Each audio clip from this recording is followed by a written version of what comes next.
Après que Washington ait averti ce qu'il appelle la communauté internationale sur les prétendus soldats nord-coréens dans la région de Koursk, parce qu'ils ont dit que la Corée du Nord aurait envoyé 8000 soldats dans la région russe de Koursk. Et après que ce même Washington, donc la maison obscure, d'accord, pour ne pas dire la Maison Blanche, ait demandé à la Chine de se préoccuper de la situation de la Corée du Nord et de la Russie, parce que eux, ils sont très inquiets, ils sont très préoccupés par cette situation.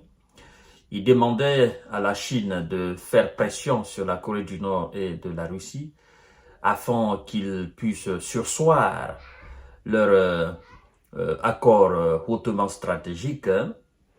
Et la Chine vient, par le biais du porte-parole de sa diplomatie, de donner une réponse sèche, claire, honnête, sincère, une réponse qui est du domaine du droit international, donc une réponse en conformité avec le droit international. C'est-à-dire, c'est une réponse qui vient remettre les visas à leur place.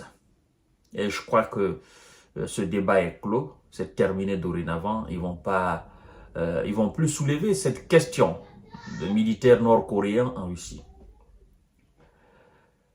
La Corée du Nord et la Russie ont le droit de mener leur coopération comme bon leur semble. Ce qui se passe entre la Corée du Nord et la Russie, c'est leur affaire, ça leur regarde. Ce sont deux États indépendants et souverains. Mesdames et messieurs et mesdemoiselles, nous sommes dans ce monde multipolaire, mais les Américains ont du mal à accepter.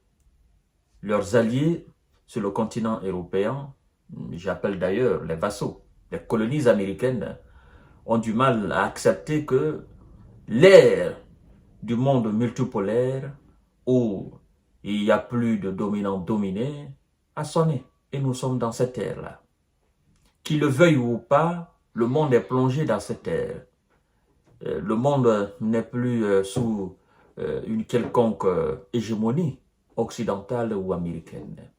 Donc, la Chine a sa place, la Russie a sa place, l'Inde a sa place, l'Afrique a sa place, l'Europe même doit avoir sa place, les États-Unis aussi ont leur place. Donc, dans ce monde, chacun se met à sa place.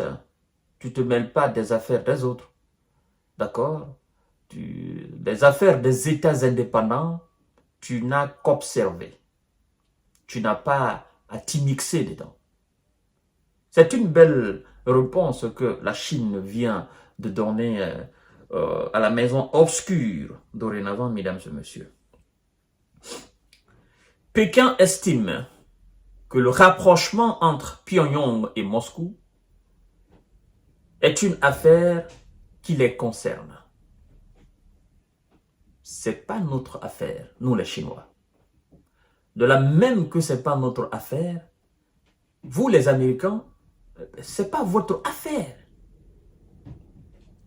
La Corée du Nord et la Russie sont deux États indépendants. La façon dont ils développent leurs relations les regarde. A commenté ce vendredi 1er novembre 2024, le porte-parole du ministère des Affaires étrangères chinois, Lin Jian. Fin de citation. Alors, je pense que, en conformité au droit international, c'est un diplomate. C'est pas n'importe qui vient de parler, c'est un diplomate. D'accord? En conformité au droit international, parce que c'est ce fameux droit international que tout le monde cite. Dans les relations qui lient les États, c'est le droit international. Ces relations ne dépendent pas des humeurs de qui que ce soit. Et même si ça dépendait des humeurs de qui que ce soit, mais que vous le fassiez en conformité avec le droit international, vous n'aurez aucun problème. C'est tout simplement que ça. Vous comprenez? Ben, je ne comprends pas cette demande faite par les Américains et ce qu'ils appellent des dénonciations que monsieur Zelensky désigne. Parce que Zelensky voudrait que ses alliés fassent beaucoup plus, qu'ils ne se limitent pas seulement à la simple dénonciation ou à cette simple tentative de mettre pression sur la Corée du Nord ou encore moins sur la Russie.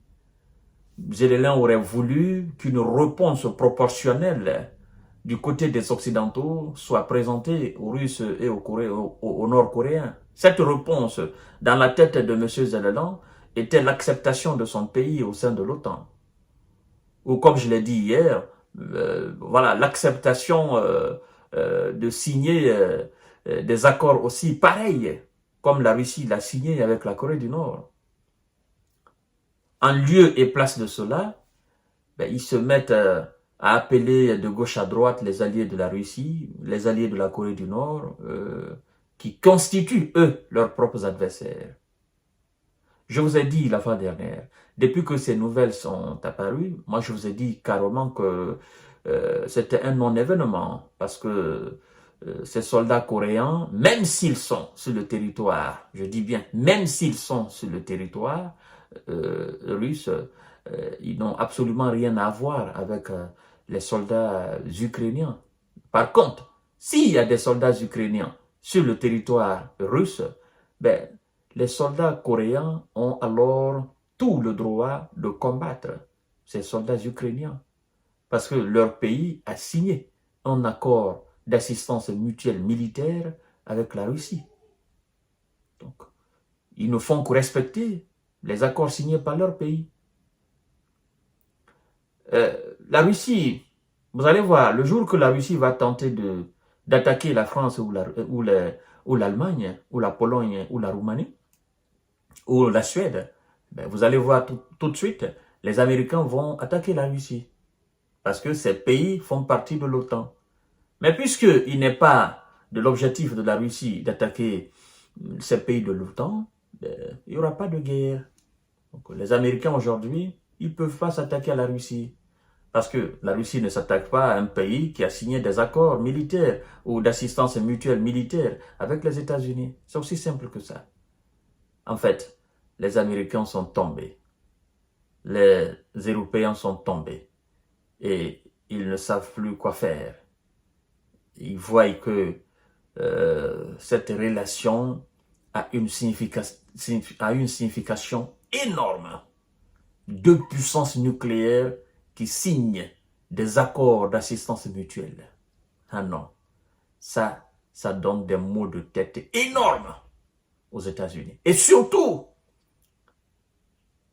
eux qui ont décrété 1 milliard de sanctions contre la Corée du Nord. Et cette Corée du Nord aujourd'hui, directement dans les bras de la Russie. La Russie directement dans les bras de cette Corée du Nord. Et deux puissances